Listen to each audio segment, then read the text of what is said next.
Bonjour à toutes et à tous.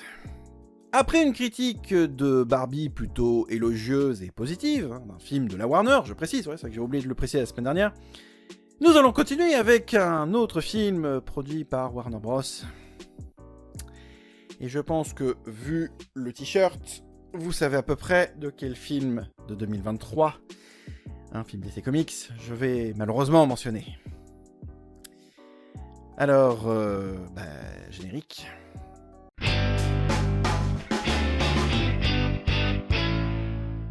Comme d'habitude, vidéo sans spoiler avec le chapitrage. J'allais dire passons à la partie histoire. Je vais tenter, donc passons à la partie histoire du coup. Scénaristiquement, on se place... Chronologiquement plutôt. Chronologiquement, on se place plutôt après Justice League Snyder Cut, en théorie. J'ai dit bien en théorie, même si c'est difficile de le placer techniquement. Barry Allen continue son petit bonhomme de chemin, continue sa vie, sauf qu'un beau jour, il décide, comme chacun irait se lever le matin et aller acheter une baguette de pain chez le boulanger du coin, lui il décide de potentiellement changer l'histoire. Parce que pourquoi pas. Alors non, en fait, c'est expliqué parce que son père est accusé du meurtre de sa mère et que lui il est convaincu que c'est pas lui, enfin bref. Donc il modifie les éléments du passé, essaye de revenir dans son présent, sauf qu'il se perd à un moment donné, et malheureusement, il se trouve confronté à son lui d'une temporalité qui n'est pas la sienne. Si vous avez l'impression de vous dire, tiens, ça me dit quelque chose, alors oui, on parle de Retour à le futur dans le film, ah là là, regardez, on n'est pas dans notre temporalité, donc du coup, Retour à le futur, c'est pas Marty McFly, enfin c'est pas Michael J. Fox, c'est Rick Stoltz, oh là là, C'est ce que tout le monde fait quand on n'a pas d'imagination et que concrètement, on essaie de se dire, ah bah tiens, on n'est pas dans notre monde.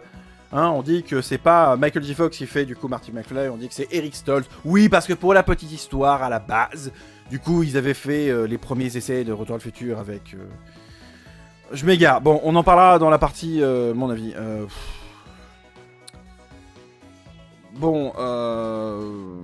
Une catastrophe arrive. Ouais, je vais faire simple parce que même moi, l'histoire me gonfle et on en parlera dans la partie, mon avis. Une catastrophe arrive, il s'avère que... C'est de la merde, non. Vous savez quoi, pour la première fois, j'ai même pas envie de finir cette partie. On va passer à la partie, mon avis, honnêtement, parce que c'est de la merde. Ça se voit que je suis blasé. Mais le pire, c'est que je joue même pas, je suis vraiment blasé, en fait. Rien qu'en en essayant d'expliquer ce putain de film, ça me blase déjà, c'est dire. Tu es blasé / ça t'emmerde, quoi. Un peu. Mais le pire, c'est que... parce qu'on m'a dit, ouais, mais tu surjoues pour YouTube. J'ai l'air de surjouer, là, honnêtement. Non, c'est tout le temps comme ça. Je t'emmerde, non mais... Je t'emmerde, non mais oh. Non mais...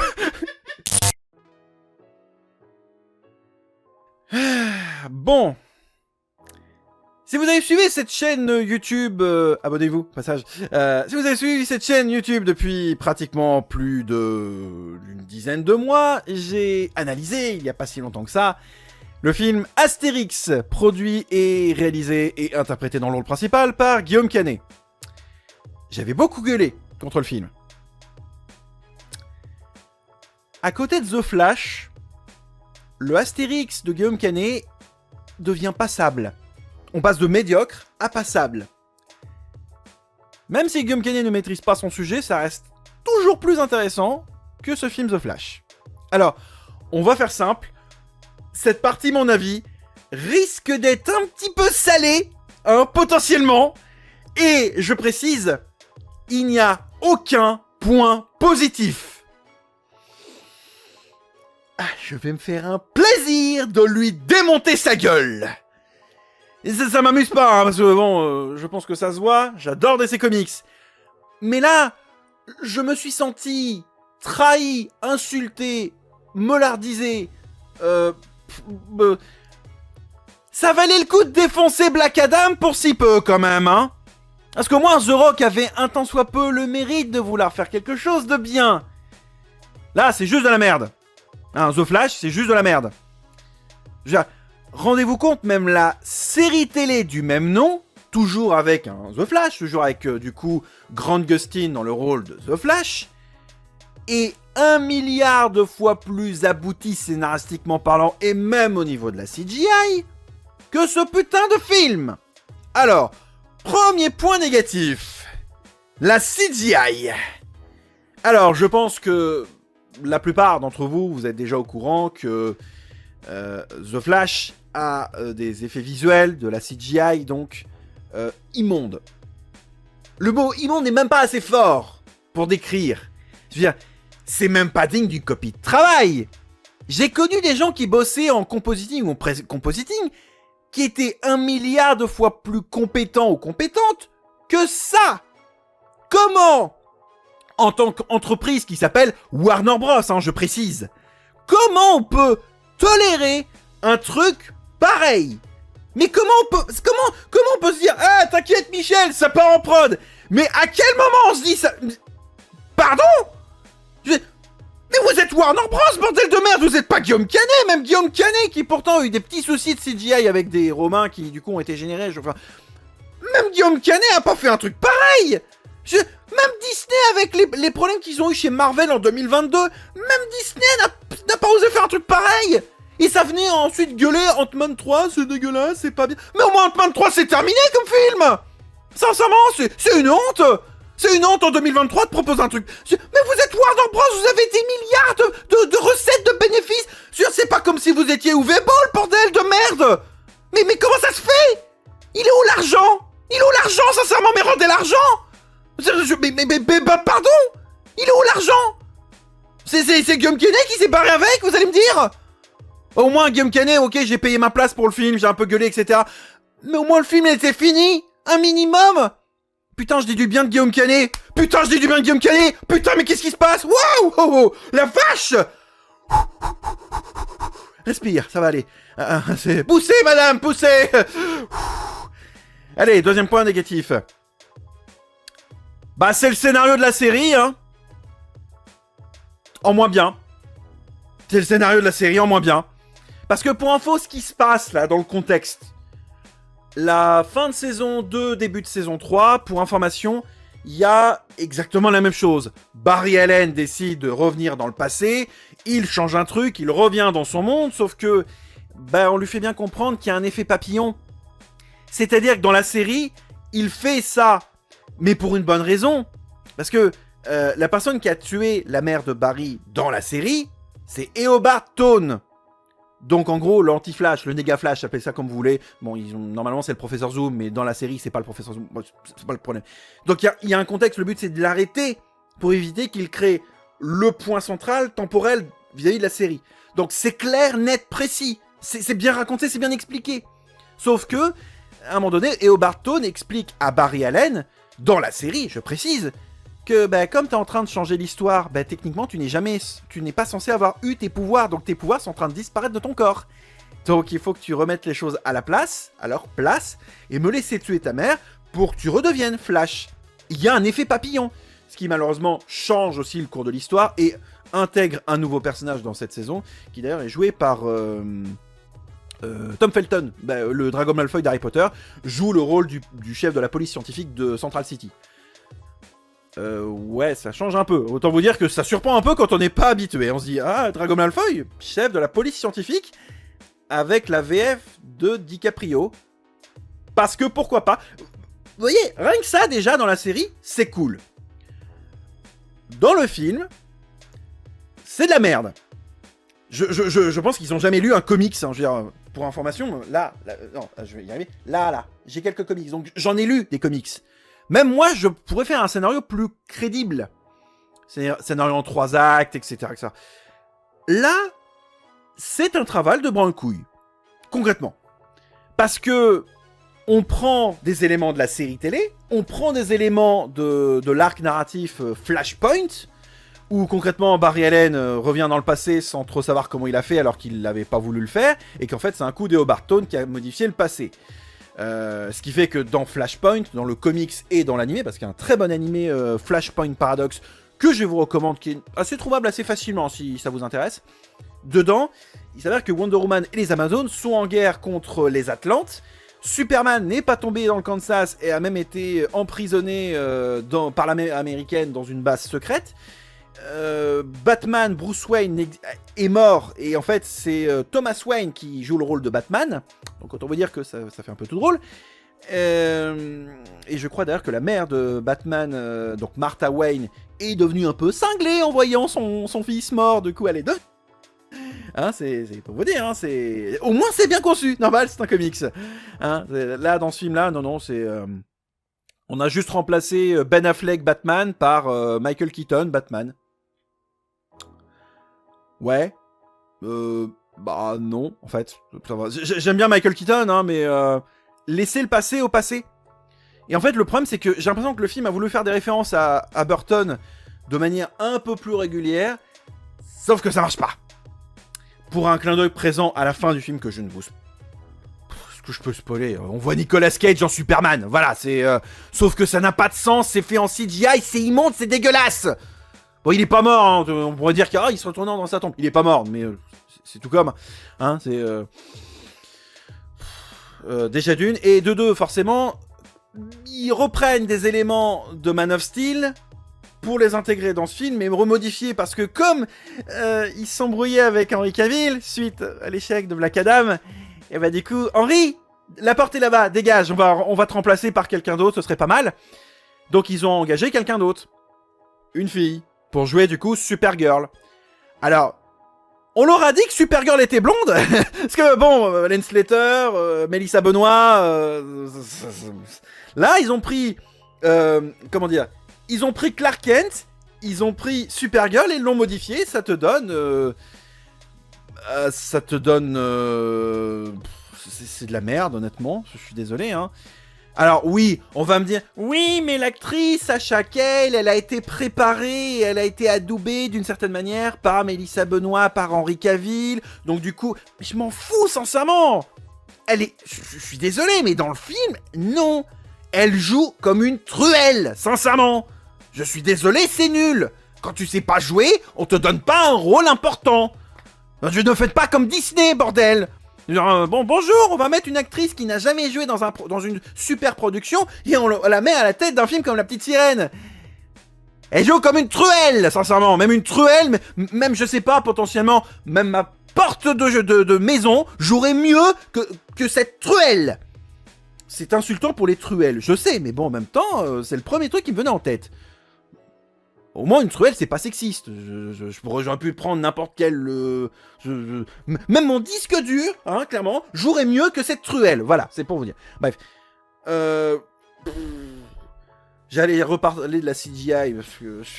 Il y a plein de mémoires, il y a plein de trucs qui me viennent en tête. Et c'est dégueulasse. C'est dégueulasse. Et alors, quand je dis qu'ils se sont inspirés aussi de la série, hein, dans le film, Barry Allen, comme on le connaît depuis Zack Snyder, rencontre son lui qui à la base ne devait pas se rencontrer. Sauf que ce Barry Allen nouveau, on va dire, à un moment donné, commence à péter un câble et devient un peu comme ce qui est devenu Savitar dans la saison 5, je crois, de The Flash, 4, 5. Non, saison 4, parce que saison 5, c'est The Thinker. Il devient un peu comme Savitar et... ça devient ridicule, honnêtement. Vous maîtrisez pas l'univers, c'est pas possible. Même les gens de la série The Flash, ils arrivent à maîtriser mieux l'univers de ces comics que les restes détruits en ruine du Snyderverse. Ah, ça valait le coup, hein, de se dire, tiens, on va mettre James Gunn. Ah, super. Pour mettre un mec qui ressemble beaucoup à Henry Cavill. Bon, il est pas dans le film, hein, je précise, mais c'est pour vous dire. Bon, alors... je suis en train de me dire quand même que le seul point positif du film, c'est la musique. Mais quand on vient de dire que sur un blockbuster à je ne sais pas combien de millions de dollars, je crois qu'il est à 300 millions de dollars, quelque chose comme ça. Quand ton seul point positif, c'est la musique, ça fait un peu tiep quand même. Hein. Non mais vraiment, ça fait pitié, je suis désolé. Je veux dire, que la musique de Batman Arkham City soit sublime, bon bah le jeu est sublime, donc admettons. Hein. Quand potentiellement dans le Arrowverse... il peut y avoir des musiques sublimes. Admettons, Blake Neely a fait un très bon boulot là-dessus. Bon, ça vaut pas me régold avec Doctor Who, bien évidemment, mais les musiques sont pas mal dans le Arrowverse. Il y a de bonnes idées de temps en temps. Bon, ok, c'est pas Hans Zimmer, c'est pas James Newton Howard. Ok, admettons. même le film Green Lantern est moins catastrophique que ça, quoi. Au moins, Ryan Reynolds, il en rigole, notamment, mais c'est pas possible de foirer un blockbuster à 300 millions de dollars. Qui, en plus, c'est un projet maudit, parce qu'il a fallu quelque chose comme 5 à 7 ans pour faire le film, parce qu'il a tellement été repoussé à chaque fois, et qui, normalement, il aurait dû être aux alentours de Justice League, donc c'est-à-dire 2016, on est en 2023, quoi. Donc, c'est pas possible de foirer un film pareil. Et d'ailleurs, le paradoxe, hein, je rappelle que Ezra Miller est tout aussi problématique que tout un tas d'autres acteurs. C'est une sous-merde, on va pas se mentir.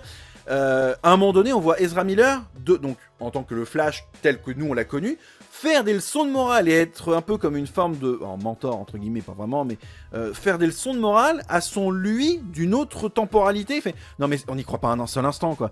On parle du Flash qui à la base était un peu foufou, un peu dynamique ou un peu tête brûlée, qui vient faire des leçons de morale comme s'il était Obi-Wan Kenobi. Non mais pardon, excusez-moi. À quel moment c'est logique et crédible?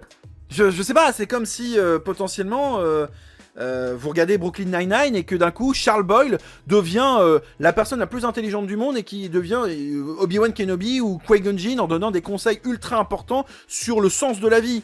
C'est pas crédible à un moment donné. Non mais qui a écrit ça sincèrement? Je veux bien croire qu'ok, il y a une grève aux États-Unis, mais vous allez pas me faire croire que le film il est parti en prod comme ça, c'est pas possible.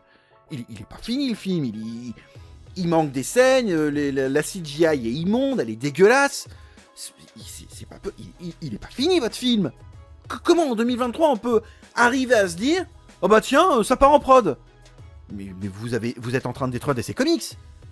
Même Marvel ne s'était pas abaissé à faire un truc pareil. Marvel, on a un peu taclé parce que ouais, Miss Marvel c'est nul, ouais, She-Hulk c'est nul. Mais au moins She-Hulk c'est une série pour Disney+, c'est pas du cinéma. Même si c'est du MCU, je le tolère, je l'accepte. Ok, il y a des défauts dans She-Hulk, à un moment donné elle fait du twerk avec Megan Thee Stallion par exemple. Ok, admettons, c'est pas grave, je m'en fous, c'est Californie, c'est Los Angeles. Admettons, dans cet univers-là, ça pourrait être crédible. Mais là, honnêtement, c'est pas possible. En plus, il manque Superman. Genre, du coup, oh, on s'est brouillé avec Henry Cavill, bah du coup, on va mettre Supergirl. Bah à ce moment-là, au pire, vous faites la solution de facilité. Quitte à faire un Superman dans une autre temporalité, t'essaies de faire venir au pire Nicolas Cage. S'il a accepté potentiellement de prêter son visage pour un segment à un moment donné, bah faites-le venir. Je sais pas. Faites venir un autre Superman d'une autre temporalité.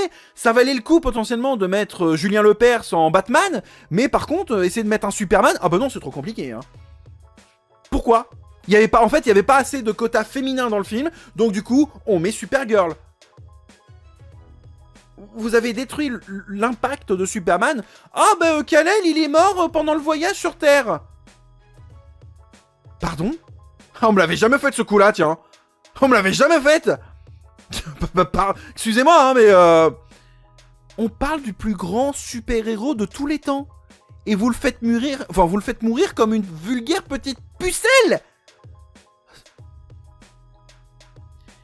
Film, va bien te faire enculer. Pardon, excusez-moi, hein, mais faut que ça sorte. En fait, ce film est une honte. C'est une insulte aux fans d'EC Comics, aux fans de Superman, aux fans de Flash, aux fans du Snyderverse, qui clairement ont quand même quémandé hein, une Snyder Cut. Hein. C'est une insulte aux fans de la série télé The Flash. C'est une insulte à Henry Cavill. En fait, c'est une insulte à tout le monde. Et surtout en mettant en avant un acteur qui est problématique. Qui plus est, je pense qu'il aurait fallu ne pas faire ce film. Hein, l'annuler définitivement.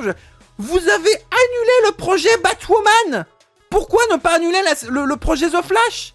Et je veux dire, qu'est-ce que ça va apporter dans le Snyderverse qui n'existe plus ? En plus, la scène post-crédit de fin est nulle. Elle sert à quoi ? À préparer un prochain film ? Non mais je comprends pas le principe, je comprends pas le concept. C'est à devenir dingue.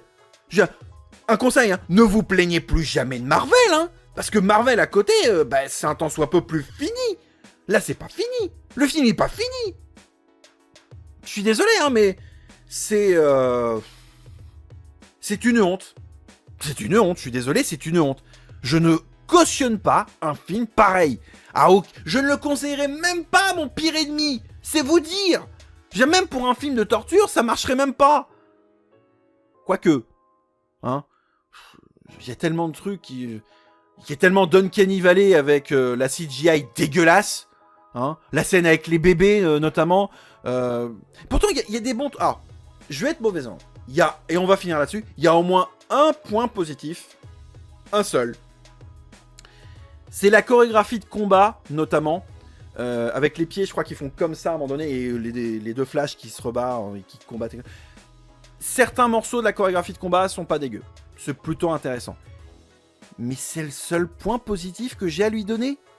Vous avez pillé la série télé The Flash, vous avez pillé Flashpoint Paradox pour pondre une merde pareille. Juste parce que vous vous êtes brouillé avec The Rock, avec Henry Cavill, à cause de The Rock vis-à-vis de Black Adam, vous êtes brouillé avec Henry Cavill et vous avez fait de la merde. C'est lamentable.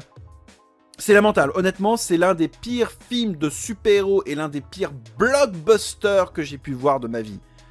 Sincèrement. Bon, conclusion. Film pitoyable que je vous recommande même pas de télécharger. Hein, ne perdez pas votre temps à voir cette merde. Je pense que concrètement, si vous voulez voir un bon contenu Flash, regardez la série télé The Flash. Je pense que ce sera plus simple. Ou au pire, regardez l'animé The Flashpoint Paradox, qui est très intéressant. Au pire, lisez le comics, ça pourrait être plus cool. Mais le film est juste pitoyable. C'est une honte au Snyderverse, c'est une honte à DC Comics, hein, tout simplement. C'est une insulte, hein, donc clairement, évitez ce film. Même pas, j'en prendrais même pas pour $1, hein, c'est pour vous dire. Donc en bref, fuyez, pauvre fou. Voilà, c'est ainsi que se termine cette triste critique ciné. Malheureusement, plutôt heureusement, elle se termine pour moi. Ah, je me suis quand même farci 2h30 de film. On se retrouve du coup la semaine prochaine pour de prochaines vidéos. Comme d'habitude, n'hésitez pas à mettre le pouce, le commentaire, à faire partager cette vidéo pour vous aussi expliquer à quel point vous aussi vous avez détesté ce film. Alors, on se retrouve du coup la semaine prochaine pour de prochaines vidéos. D'ici là, portez-vous bien. Gros bisous à toutes et à tous. Salut!